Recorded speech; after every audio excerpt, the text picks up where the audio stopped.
L'info du Grand Lille en continu. Xavier Silly. Bonjour à toutes et à tous et bienvenue sur Grand Lille TV. Tout de suite dans cette édition, avant de passer au titre, on fait un point sur les conditions météo, des conditions météorologiques assez défavorables en ce début de printemps, de la pluie bien présente, un ciel voilé, mais les éclaircies reviennent progressivement, du moins pour ce mardi.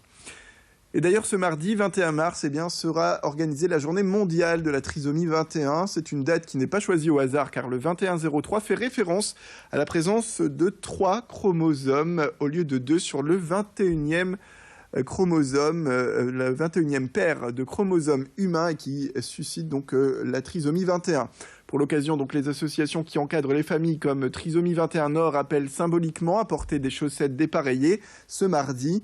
Une façon d'attirer l'attention sur l'acceptation des différences. Exemple avec Élise Bonner, dont la fille est scolarisée en maternelle dans une classe ordinaire. Alors selon cette maman, c'est ce qui lui permet à cette petite fille atteinte de trisomie 21 de faire des progrès tous les jours. Et c'est ce que l'on appelle en réalité l'inclusion. Édile Gunaï a rencontré du moins la présidente de l'association Trisomie 21 Nord afin de faire un point sur l'inclusion justement de ces enfants qui peuvent intégrer désormais les parcours traditionnels. Les enfants avec leur trisomie, même s'ils sont différents, ils peuvent vivre au milieu des autres et ils peuvent avoir une vie épanouissante pour eux. Et il est nécessaire d'informer tout l'environnement pour montrer que malgré un faciès qui les stéréotype dans des situations qui ne sont pas toujours favorables pour eux, ils ont des capacités qui valent la peine d'être connues et d'être mises en valeur. Et donc les chaussettes différentes sont la preuve que des personnes se soucient des personnes avec une trisomie, de leur inclusion, de leur vie et sont favorables à ce qu'ils mènent leur vie au milieu de tout le monde. Mutualiser certains services municipaux, c'est la volonté des communes de Marcq-en-Barœul et de la Madeleine. Un projet qui prend forme en ce moment puisque Bernard Gérard et Sébastien Leprêtre, les maires des 2 communes, ont annoncé ensemble hier le désir de mutualiser certains services lors d'un point presse.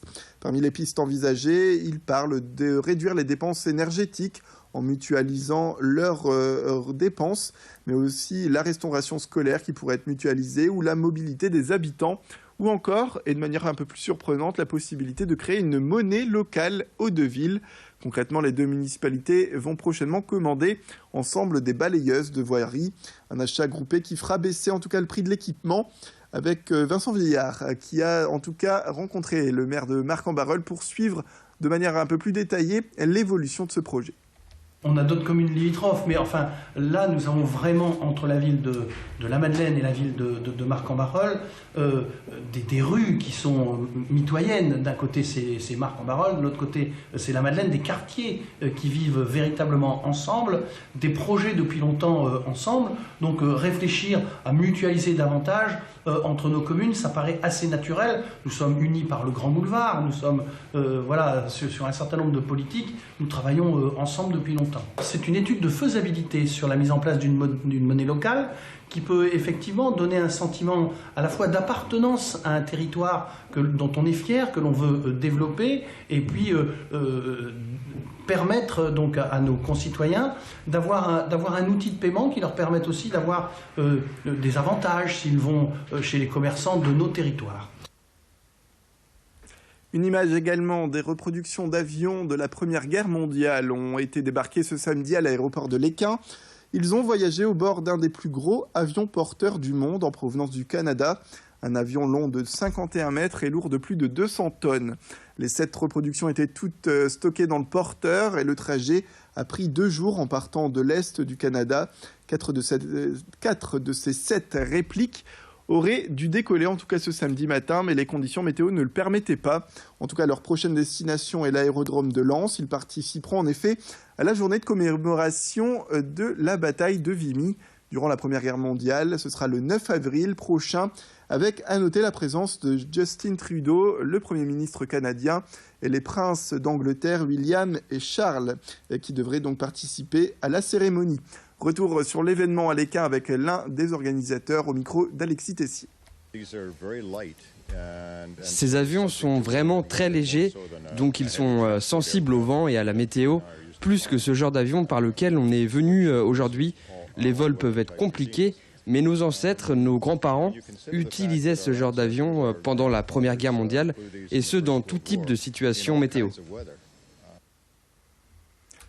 Quelques images de la 11e édition de l'hôpital des Nounours à la faculté de médecine de Lakato à Lille. Un événement qui rend honneur donc aux enfants qui ont des doudous malades et qui prend place jusqu'au 24 mars. On le rappelle, l'objectif est de recoudre les peluches des petits pour les familiariser au monde médical et les rassurer quant aux pratiques assurées dans les hôpitaux.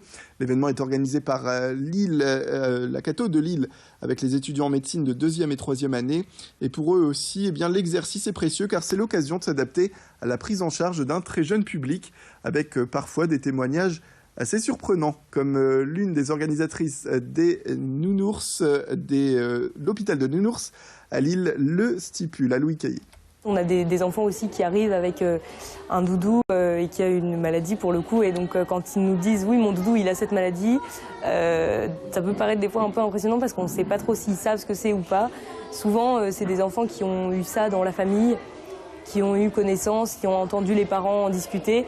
Donc ils ne savent pas ce que c'est, mais du coup, on le voit vraiment qu'ils représentent ça sur leur doudou. Donc quand on a des enfants qui arrivent « mon doudou a un cancer du poumon », oui, bon, d'accord.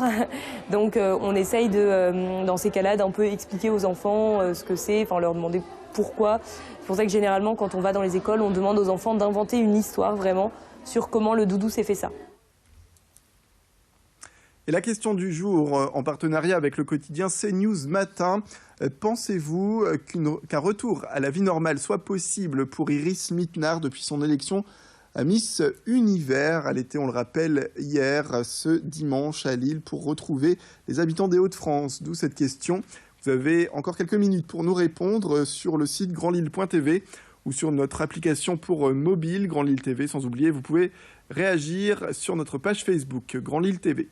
C'est la fin de cette édition. Merci à toutes et à tous de nous avoir suivis. Tout de suite, la météo avec Clotilde Leguévac et le trafic routier en temps réel.